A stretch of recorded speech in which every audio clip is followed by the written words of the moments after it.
ગીર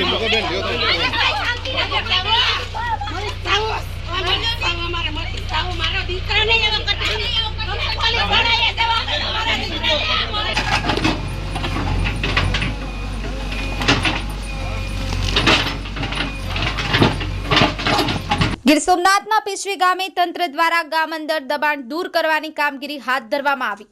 અમુક લોકો દ્વારા જોરદાર વિરોધ, પોલીસે વિરોધ કરનાર લોકોને દૂર કર્યા। પિતા પુત્રી ગીરગઢડા સરકારી હોસ્પિટલમાં થયા દાખલ। આ દ્રશ્યો છે ગીર સોમનાથ જિલ્લાના ગીરગઢડા તાલુકાના પીછવી ગામના, જ્યાં આજે વહેલી સવારે ટીડીઓ, મામલતદાર સહિત મોટો કાફલો ચુસ્ત પોલીસ બંદોબસ્ત સાથે અહીં પહોંચ્યો હતો અને ગામતળમાં મકાનો, બહારના ઓટલા સહિતના દબાણો દૂર કરવાની કામગીરી શરૂ કરવામાં આવી છે। પીછવી ગામની અલગ અલગ શેરીઓમાં રસ્તાઓ પર થયેલા દબાણો હટાવવાની કામગીરી હાથ ધરવામાં આવી છે। પીછવી ગામે દબાણ દૂર કરવાની કામગીરી હાથ ધરાયા બાદ અમુક મકાન માલિકો દ્વારા ભારે વિરોધ કરવામાં આવ્યો હતો। મકાન માલિકો મકાનની બહાર રોડ પર ઓટલા ન તોડવા દેવા લઈને વિરોધ નોંધાવ્યો હતો। મહિલાઓ રોડ પર સૂઈ કામગીરી અટકાવવા પ્રયાસ કર્યા હતા। જોકે પોલીસ દ્વારા વિરોધ કરી રહેલા લોકોને પકડી સપોર્ટ પરથી દૂર કરાયા હતા। જોકે એક પિતા પુત્રી ગીરગઢડા સરકારી હોસ્પિટલમાં દાખલ થયા છે। તેમનું કહેવું છે કે તેમને મારવામાં આવ્યો છે। ગીરગઢડા તાલુકા વિકાસ અધિકારીનું કહેવું છે કે પીછવી ગામની ફરિયાદો મળી હતી, જેને લઈ અહીં ડિમોલેશન હાથ ધરવામાં આવ્યું હતું। અહીં ગામતળમાં આવતી 3 શેરીમાં રોડ પરના દબાણ હટાવવાથી રોડ ખુલ્લો અને પહોળો કરવામાં આવી રહ્યો છે। અમે સતત દબાણ દૂર કરવાની કામગીરી અલગ અલગ ગામોમાં કરી રહ્યા છે। ગામતળ જ નહીં, ગોચરના દબાણો પણ દૂર કરવામાં આવી રહ્યા છે। પ્રતિનિધિ Sagar Dabhi, the mirror news, Girgadhada. Kasambhai Sunevanbhai Shaikh, નામ પીછવી, ઉંમર 64 વર્ષ। શું આજે ડિમોલેશન કરવા આવ્યા હતા। એટલે ડિમોલેશન કરવા આવ્યા તો અહીં તાલુકા પંચાયતમાંથી કોઈ અધિકારી હતા। એ અધિકારીને મેં કીધું, મેં ભાઈ પહેલાં આવ્યા હતા 27 તારીખે ડિમોલેશન કરવા, ત્યારે મેં વાંધા જે દેવાનું કીધું હતું તમે, એટલે વાંધા અરજી મેં તાલુકા પંચાયતમાં દીધી, ગ્રામ પંચાયતમાં દીધી, ને હજી એનો કોઈ નિવેડો નથી આવ્યો। એ નિવેડો આવ્યા પછી તમારે જો મારી ઓટી નડતરરૂપ હોય તો તમારે પાડવાની, તો કે નહીં અમારે તમારે પાડવાનું જ છે। મેં કીધું તો પહેલાં જે બજારો પેક છે એ તમે ખુલ્લી કરીને પછી મારી બજાર નહીં, મારું મકાન આવતું હોય તો હું સ્વેચ્છાએ હું તમને એગ્રીમેન્ટ કરી દઉં કે મારું મકાન તમે પાડી નાખો।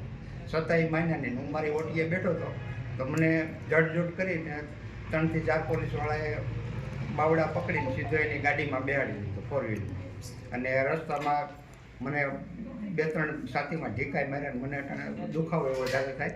એકવાર લોહીનો ગળફોય નીકળ્યો હતો, પછી અત્યારે લોહી નથી નીકળતો।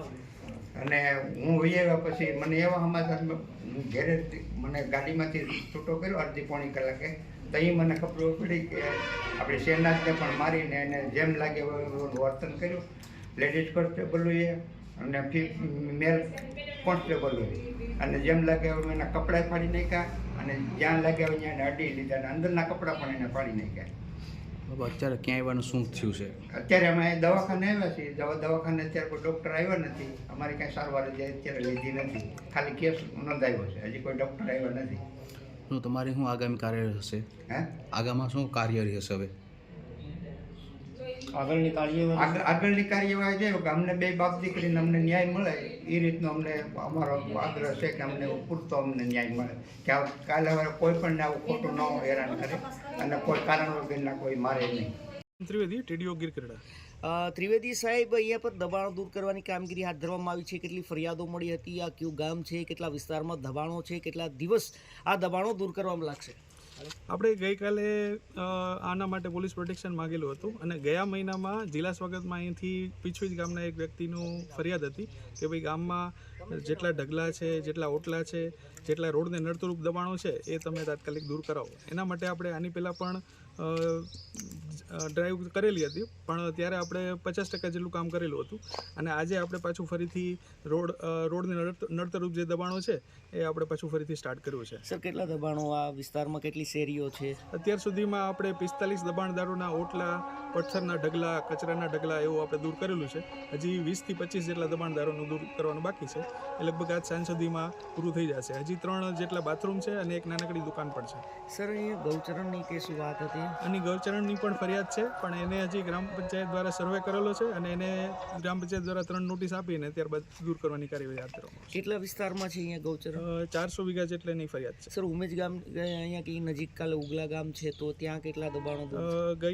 આપણે પરમ દિવસે અને 2 દિવસ સુધી આપણે જૂના ઉગલા પણ દબાણ દૂર કરવા માટેની કાર્યવાહી કરેલ હતી અને એમાં આપણે 170 વીઘા જેટલું ગૌચરનું દબાણ દૂર કરેલ છે અને હવે કોઈ જૂના ઉગલા ગામે ગૌચરમાં કોઈ દબાણની કોઈ ફરિયાદ નથી. સર, અહીંયા કોઈ વિરોધ જોવા મળ્યો છે? ત્યાં વિરોધ હતો, આજુબાજુના ગામનો અને સ્થાનિકનો પણ વિરોધ હતો, પણ એ તો આપણે સરકારી કાર્યવાહી પોલીસની સાથે રાખીને પૂરી કરી. પીછવીમાં એવું કંઈ? પીછવીમાં વચ્ચે અત્યારે એક ફરિયાદ મળી હતી કે કોઈ લોકો વિરોધ કરતા હતા, પણ એમને પણ આપણે સૂચના આપીને કાર્યવાહી પૂર્ણ કરી. નેક્સ્ટ કયો ગામો છે? હજી આપણે હરમડિયા બાકી છે, હજી ધોકડવામાં પણ થોડું બાકી રહી ગયેલું છે, પછી આપણે નવા ઉગલા છે, અંબાળા છે, હજી જે ગામોમાં આપણને ફરિયાદ મળતી જાય છે એમાં આપણે કાર્યવાહી કરતા. Thank you.